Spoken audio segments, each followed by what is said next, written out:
أعوذ بالله من الشيطان الرجيم بسم الله الرحمن الرحيم فنظر نظرة في النجوم فقال إني سقيم فتولوا عنه مدبرين فراد إلى آلهتهم فقال ألا تأكلون صدق اللہ العظیم۔ سورۃ الصافات۔ کل پچھلی آیات میں ہم پڑھ رہے تھے ابراہیم علیہ السلام کے بارے میں کہ ابراہیم علیہ السلام بھی حضرت نوح علیہ السلام کے ہی طریقے پہ چلنے والے تھے۔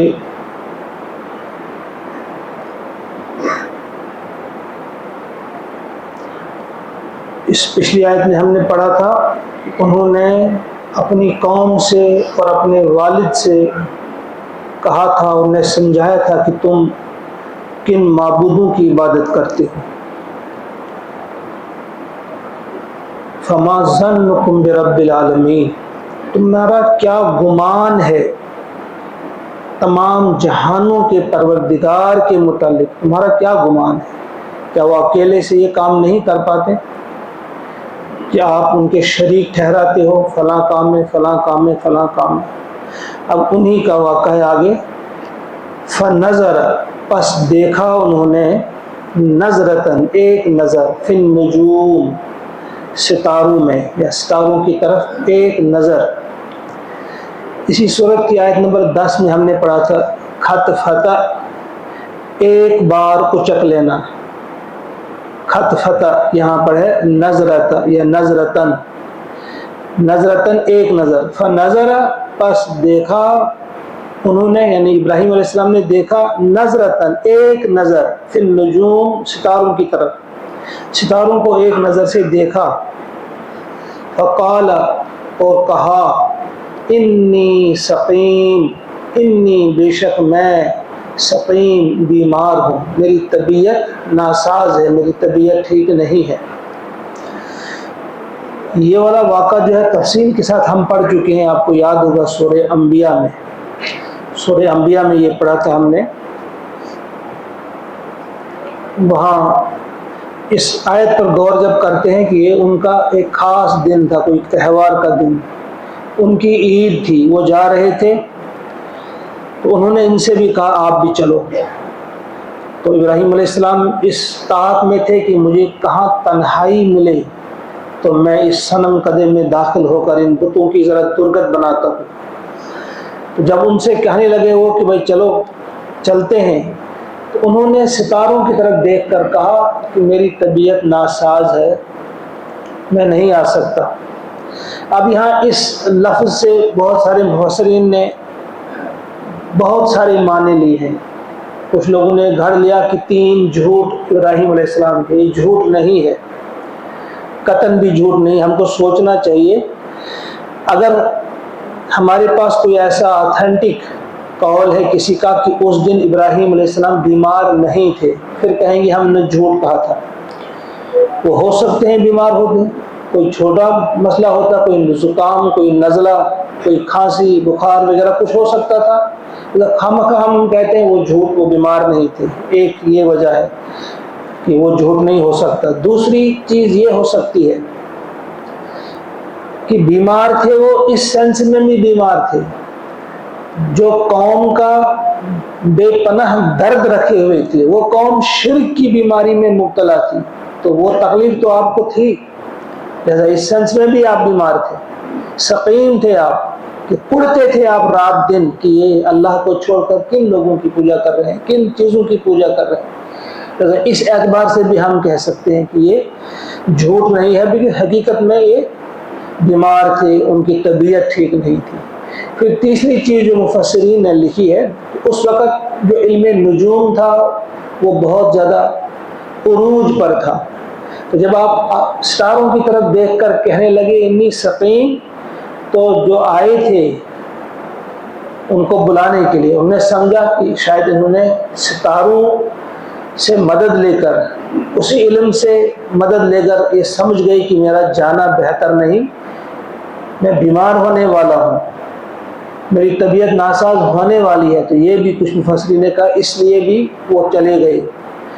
پھر صاحب تفہیم القرآن نے لکھا ہے کہ وہ لوگ جو ان کو لینے گئے تھے زبردستی، اگر واقعی وہ بیمار نہ ہوتے، واقعی کوئی عذر نہ ہوتا، تو وہ کہاں چھوڑتے انہیں؟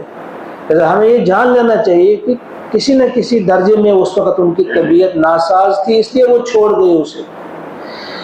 خامخواہ میں ہم یہ کہاں سے لے آتے ہیں ان قسم کی روایات، اور لکھا کرتے ہیں، بہت سارے لوگوں نے لکھے ہیں اپنی تفسیروں میں کہ ہاں جی وہ ابراہیم علیہ السلام کے 3 جھوٹ، ایک جھوٹ یہ بھی میں بیمار ہوں، بیمار نہیں تھے، ایسا نہیں ہے، ان کی طبیعت ناساز تھی۔ فَنَظَرَ نَظْرَةً فِي النُّجُومِ فَقَالَ إِنِّي سَقِيمٌ، اور کہا کہ میں بیمار ہوں۔ فَتَوَلَّوْا عَنْهُ، پس وہ پھر گئے اس سے، مدبرین، پیٹھ پھیر کر، یعنی اس کو چھوڑ کر چلے گئے، وہ چلے گئے میلے میں، ان کو وہیں پر چھوڑا۔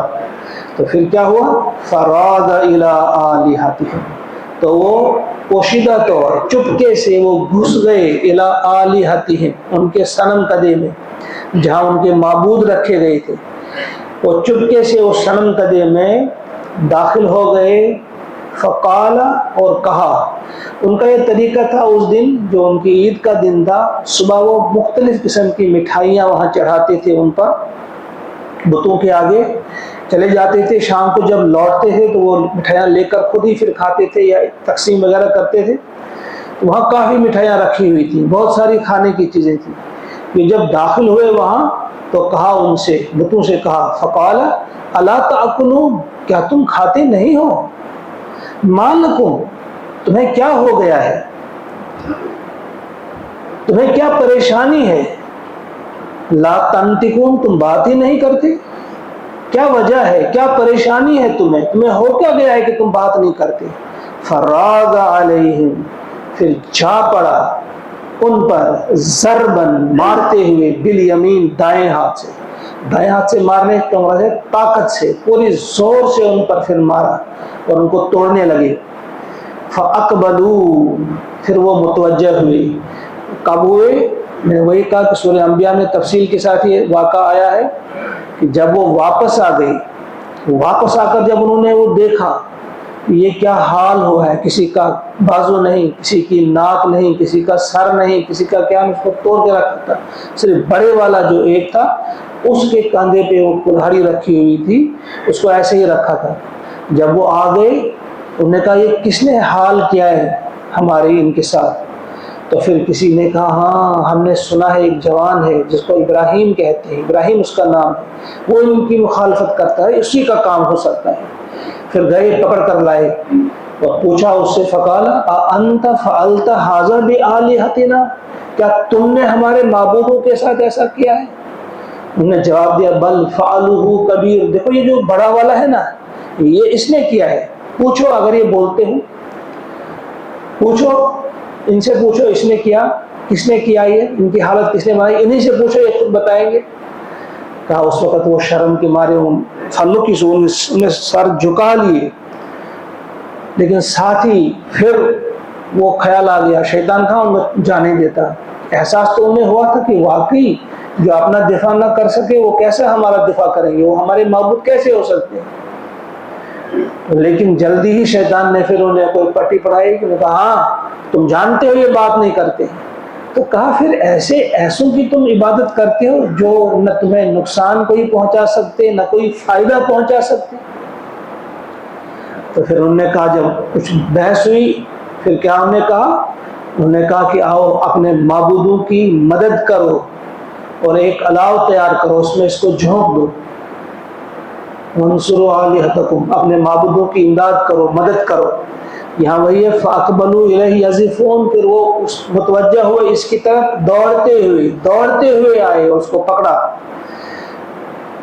لیکن جب وہ گفتگو ہوئی تو ابراہیم علیہ السلام نے یہ بات بھی کہی اس وقت، قال، آپ نے فرمایا، ابراہیم علیہ السلام نے کہا، اتعبدون، کیا تم عبادت کرتے ہو، پرستش کرتے ہو، ما تنحتون، ایسی چیزوں کی جنہیں تم اپنے ہاتھوں سے تراشتے ہو، ما تنحتون جنہیں تم اپنے ہاتھوں سے تراشتے ہو ان کی تم عبادت کرتے ہو.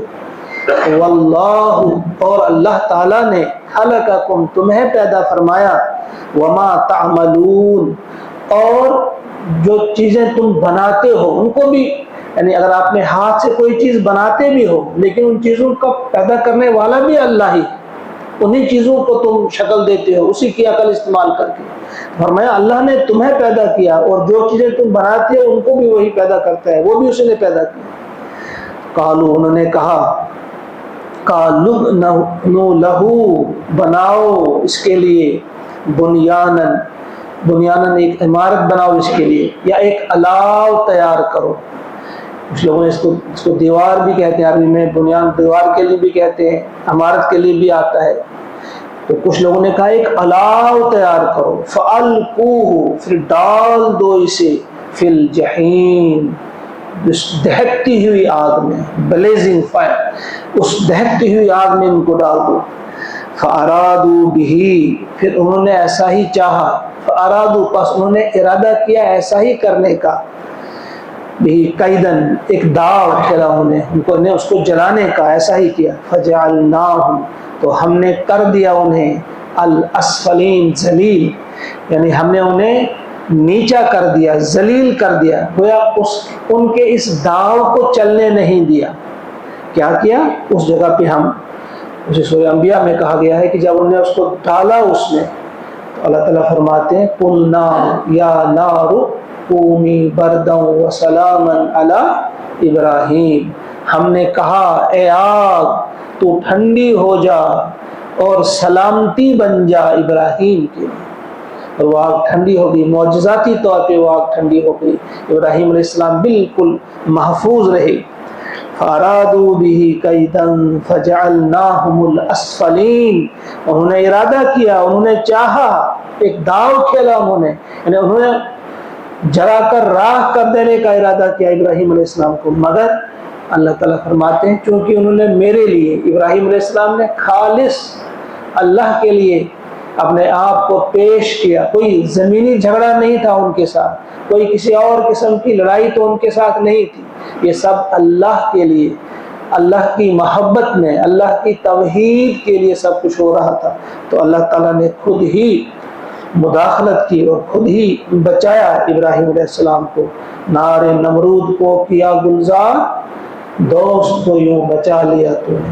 اللہ تعالیٰ تو طاقت رکھتے ہیں، وہی اللہ جو اس وقت تھا وہی آج بھی ہے. ان آیات کو پڑھ کر ہمارے ایمان میں، ہمارے یقین میں اضافہ ہونا چاہیے. صرف پڑھ کر ختم چلے گئے کوئی فائدہ نہیں. اگر کچھ اضافہ نہیں ہوا، اللہ کا کلام ہے یہ، اور ایک واقعہ ہمارے سامنے رکھا، یہاں تو مختصر رکھا، کئی مقامات پہ اس کو وضاحت کے ساتھ بیان کیا اللہ تعالیٰ نے. کوئی غیر معمولی واقعہ تھا، یہ عام واقعہ نہیں تھا، معمولی واقعہ نہیں تھا، یہ غیر معمولی واقعہ ہے. اس کو دہرایا اس لیے جا رہا ہے کہ ہمارے دل میں وہ یقین آ جائے، وہ یقینی کیفیت پیدا ہو جائے کہ تمام تر اختیارات کا مالک اللہ ہے. تمام تر اختیارات کا مالک اللہ ہے. اللہ کے بغیر کوئی دے نہیں سکتا، اللہ کے بغیر کوئی لے نہیں سکتا. عزتوں کا مالک وہی ہے، تمام چیزوں کی حفاظت کرنے والا وہی ہے، صحت و تندرستی عطا کرنے والا اللہ ہے. اللہ سے دعا ہے کہ وہ ہم سب کو توفیق عطا فرمائے کہ ہم ان آیات کو سمجھنے والے بنیں، اور سمجھنے کے بعد ان آیات پہ عمل کرنے کی بھی اللہ تعالی ہم سب کو توفیق عطا فرمائے. ایک بار ان آیت کو ہم پھر سنیں گے.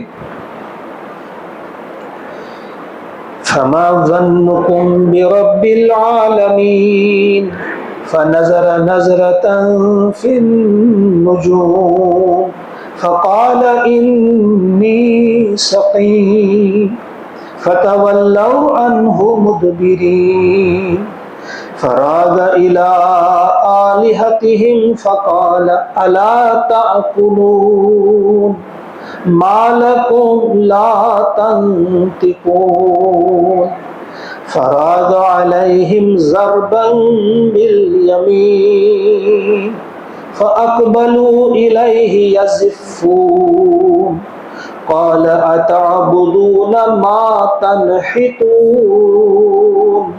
والله خلقكم وما تعملون قالوا ابنوا له بنيانا فألقوه في الجحيم فأرادوا به كيدا فجعلناهم الأسفلين صدق الله العظيم اللهم اجعل القرآن ربيع قلوبنا ونور أبصارنا وشفاء صدورنا وذهاب همومنا وغمومنا ربنا تقبل منا إنك أنت السميع العليم آمين ثم السلام